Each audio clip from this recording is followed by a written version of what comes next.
எதனால இந்தியால திடீர்னு எல்பிஜி ஷார்ட்டேஜ் ஆயிருக்கு அண்ட் அதனால நம்ம என்னெல்லாம் கான்சிக்வன்சஸ் ஃபேஸ் பண்ண போறோம்னு சொல்லி நான் டீட்டெயிலாக எக்ஸ்பிளைன் பண்றேன்.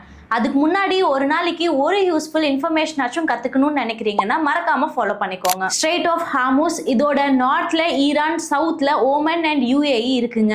இது வெறும் 21 நாட்டிக்கல் மைல் பரப்பளவு கொண்ட ஒரு இடம். அதாவது வெறும் 39 கிலோமீட்டர் தான் இதோட வித். 2023ல இருந்து 2025 வரைக்கும் வேர்ல்டோட 20% ஆஃப் லிக்விடிஃபைட் நேச்சுரல் கேஸ் வந்து அந்த வழியா தான் எடுத்துட்டு வந்திருக்காங்க.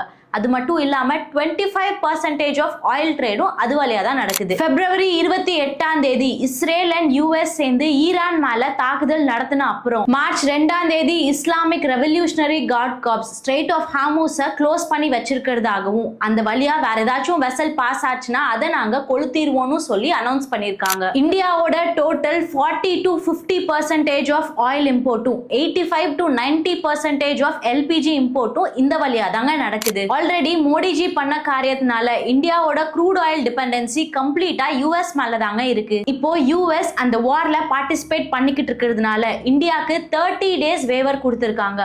அது மட்டும் இல்லாம ரஷ்யா கிட்ட இருந்து ஆயில் பர்ச்சேஸ் பண்ணிக்கவும் பெர்மிஷன் கொடுத்திருக்காங்க. இதனால தான் இந்தியாவோட ஆயில் டிமாண்ட்ஸ் இன்க்ரீஸ் ஆயிருக்கிறது மட்டும் இல்லாம எல்பிஜி ஷார்ட்டேஜும் அதிகமா ஆயிருக்கு. ஹவுஸ் ஹோல்ட் சப்ளை அடி வாங்க கூடாதுங்கிறதுக்காக எசென்ஷியல் கமோடிட்டிஸ் ஆக்ட் மூலமா டொமஸ்டிக் எல்பிஜி சப்ளைஸ்க்கு பிரியாரிட்டி கொடுத்து ப்ரோபேன் அண்ட் பியூட்டேன் ப்ரொடக்ஷனை இன்க்ரீஸ் பண்ண சொல்லி சென்ட்ரல் கவர்மெண்ட் ஆர்டர் பண்ணிருக்காங்க. ஆல்டர்னேட்டா ரஷ்யா மற்றும் சவுத் ஆப்பிரிக்கா கிட்ட இருந்து ஆயில சோர்ஸ் பண்ணவும் ட்ரை பண்ணிக்கிட்டு இருக்காங்க. இப்போதைக்கு கம்ப்ளீட் பிரையாரிட்டியை டொமஸ்டிக், எஜுகேஷனல் அண்ட் மெடிக்கல் பர்பஸ்க்கு கொடுத்திருக்காங்க. கமர்ஷியல் அண்ட் இண்டஸ்ட்ரியல் பர்பஸ் ரெக்வயர்மெண்ட்ஸை ரிவ்யூ பண்றதுக்காக ஒரு 3 member கமிட்டி ஒன்னு ஐஓசிஎல், பிபிசிஎல் மற்றும் ஹெச்பிசிஎல் எக்ஸிகியூட்டிவ் டைரக்டர்ஸ் வச்சு ஃபார்ம் பண்ணிருக்காங்க. இந்த இஷ்யூனால இமிடியேட்டா அதிகமா பாதிப்படைஞ்சது என்னவோ ஃபுட் அண்ட் ரெஸ்டாரண்ட் இண்டஸ்ட்ரி தாங்க. கமர்ஷியல் 19 kg சிலிண்டருக்கு 115 ரூபாய் இன்க்ரீஸ் பண்ணிருக்காங்க. இதனால கண்டிப்பா ஃபுட் பிரைஸ் இன்க்ரீஸ் ஆகிறதுக்கு நிறைய வாய்ப்பு இருக்குங்க. சென்னை அண்ட் பெங்களூர்ல நிறைய ஹோட்டல்ஸ்ல இப்போதைக்கு டீ, காஃபி மட்டும் தான் சர்வ் பண்ணிக்கிட்டு இருக்காங்க. சில ஹோட்டல்ஸை கம்ப்ளீட்டா க்ளோஸே பண்ணிருக்காங்க. டொமஸ்டிக் சிலிண்டர் ரேட்ஸ்லயும் ஒரு சிலிண்டருக்கு 60 ரூபாய் வரைக்கும் இன்க்ரீஸ் பண்ணிருக்காங்க. இது மட்டும் இல்லாம automotive parts manufacturing industry, tiles and ceramic industry, fertiliser industry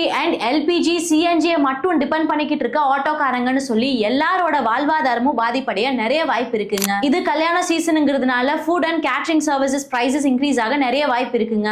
அது மட்டும் இல்லாம பிஜிஸ் அண்ட் ஹாஸ்டல்ஸ்ல இருக்கீங்கன்னா அங்க கூட ஃபுட் பிரைஸ் இன்க்ரீஸ் ஆக வாய்ப்பு இருக்கு. நம்ம ஆட்கள் தான் ஏதாச்சும் பிரச்சனைனாலே உடனே பதுக்கல ஸ்டார்ட் பண்ணிடுவாங்களே, அதை அவாய்ட் பண்றதுக்காகவே ஒரு சிலிண்டர் புக் பண்ணதுல இருந்து அடுத்த சிலிண்டர் புக் பண்ற வெயிட்டிங் பீரியட 25 days இன்க்ரீஸ் பண்ணிருக்காங்க. தமிழ்நாட்டுல மட்டும் இன்னும் 20 நாள் கேஸ் நீட்ஸை ஃபுல்ஃபில் பண்றதுக்கு அவங்க கிட்ட ஸ்டோரேஜ் இருக்கு அப்படின்னு சொல்லி ரிப்போர்ட் பண்ணிருக்காங்க. எப்படி இருந்தாலும் அதுக்குள்ள ஆல்டர்னேட்டிவ் மீன்ஸ்ல அல்ஜீரியா, ஆஸ்திரேலியா, கனடா, நார்வே மாதிரியான கண்ட்ரீஸ்ல இருந்து ஆயில் சோர்ஸ் பண்றதுக்கு நிறைய வாய்ப்பு இருக்குங்க. சோ பேனிக் பையிங் பண்ணாம இண்டக்ஷன் ஸ்டவ்ஸ் மாதிரியான ஆல்டர்னேட்டிவ் மீன்ஸ் யூஸ் பண்ணி குக் பண்றதுக்கு ட்ரை பண்ணுங்க. வண்டியில ஃபியூவலை கம்ப்ளீட்டா ட்ரை ஆகிறதுக்கு விடாதீங்க. முடிஞ்ச வரைக்கும் பப்ளிக் டிரான்ஸ்போர்ட்ஸை யூஸ் பண்றதுக்கு கூட ட்ரை பண்ணுங்க. அண்ட் எக்ஸ்ட்ரா ஒரே ஒரு சிலிண்டரை ஸ்டாக் பண்ணி வச்சுக்கிறதுக்கு ட்ரை பண்ணுங்க. மற்ற கண்ட்ரீஸ்ல வார் நடக்கும்போது இந்தியால ஆயில் இம்போர்ட் அடி வாங்குறது எப்பவுமே யூஷுவல் தாங்க.